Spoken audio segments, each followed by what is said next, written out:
کسی نے سوال پوچھا ہے کہ میں اس سوال کا خلاصہ یہ ہے کہ شادی شدہ آدمی ہیں، بچے بھی ہیں، بیوی جب میکے جاتی ہے تو تنہا ہو جاتے ہیں، تنہائی میں پھر ان سے گناہ سرزد ہوتے ہیں اور گناہ بھی بے حیائی والے ہیں۔ بہت سے لوگوں کے ساتھ یہ مسئلہ ہے، پھر یہ آخر میں پوچھتے ہیں کہ کیا میں دوسری شادی کر سکتا ہوں، میرے پاس اللہ نے مال بھی دیا ہے۔ دیکھیں، دوسری شادی تو ویسے ہی کرنی چاہیے، معاشرے کی عورتوں کی ضرورت ہے، وہ تو گناہ کا خطرہ نہ بھی ہو تو بھی کرنی چاہیے۔ عبداللہ بن مسعود رضی اللہ تعالیٰ عنہ کا مشہور قول ہے کہ مجھے اگر معلوم ہونا کہ میری زندگی میں ایک رات باقی ہے تو وہ بھی میں بیوی کے بغیر نہیں گزاروں گا، اس خوف سے کہ کہیں فتنے میں مبتلا نہ ہو جاؤں۔ تو تنہائی بہت سارے گناہوں کا ذریعہ بنتی ہے، انسان فارغ ہو جاتا ہے، گناہ سے روکنے والی کوئی چیز نہیں ہوتی۔ تو وہ تو میں سب کو ترغیب دیتا ہوں کہ کریں، عورتوں کی ضرورت ہے، بہت سی عورتیں گناہ میں مبتلا ہیں، وہ بچ جائیں گی۔ باقی یہ جو گناہ کی بات ہے نا، بعض دفعہ انسان 2 شادیاں کر کے بھی نہیں چھوٹتا یہ اس طرح کے گناہ بے ہے، کیونکہ لت پڑ جاتی ہے۔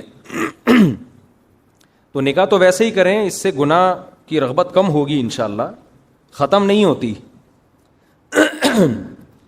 کیونکہ جب ایک دفعہ عادت پڑ گئی گناہ کرنے کی، بار بار یوز ٹو ہو جاتا ہے، اب باڈی کی ریکوائرمنٹ بن جاتی ہے، وہ نہیں کرے گا دماغ ڈسٹرب ہوگا، جسم بے چین ہوگا۔ اس کا طریقہ یہ ہے کہ کوئی ایسا نسخہ استعمال کرے جس سے گناہ کی آہستہ آہستہ عادت چھوٹ جائے۔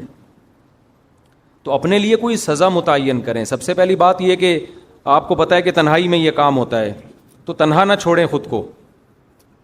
گھر والے گھر پہ نہیں ہیں، دوستوں کی محفل میں بیٹھ جائیں، کوئی نیک لوگوں سے دوستی رکھ لیں، ان کے ساتھ کہیں باہر گھومنے پھرنے چلے جائیں، شب جمعہ چلے جائیں بیان سننے کے لیے۔ رات پھر اکیلے گھر پہ نہ گزاریں، کسی ریلیٹو کو بلا لیں۔ دوسری بات یہ کہ عام طور پر یہ جو بے حیائی والے گناہ یہ رات کے وقت ہوتے ہیں، انسان سے جلدی سونے کا معمول بنا لے آدمی۔ جلدی سونے کا طریقہ یہ ہے کہ آپ کتاب رکھیں بستر پہ، کوئی دلچسپ کتاب ہو، اس کا مطالعہ کرتے کرتے سو جائیں۔ آپ بستر پہ لیٹے اور سوئے نہیں تو آہستہ آہستہ انسان کو شیطانی خیالات آنا شروع ہوتے ہیں۔ تیسرا کام، اپنے لیے کوئی سزا رکھیں۔ جب بھی گناہ ہو کوئی جرمانہ رکھیں اپنے اوپر، یا روزے رکھ لیں، یا نوافل اپنے اوپر رکھ لیں کہ میں اتنے نوافل لازمی پڑھوں گا۔ تو اس سے ایک دم نہیں چھوٹتے یہ گناہ، آہستہ آہستہ کم ہونا شروع ہو جائیں گے، کم ہوتے ہوتے چھوٹ جائیں گے۔ جیسے گناہ کر کر کے گناہ کرنے کی عادت پڑتی ہے تو چھوڑ چھوڑ کے چھوڑنے کی عادت بھی پڑ جاتی ہے انسان کو۔ ریورس ہو جائیں گے تو چھوڑنے کی عادت ہو جائے گی۔ کر کر کے کرنے کی عادت پڑی نا تو چھوڑ چھوڑ کے چھوٹنے کی عادت پڑے گی۔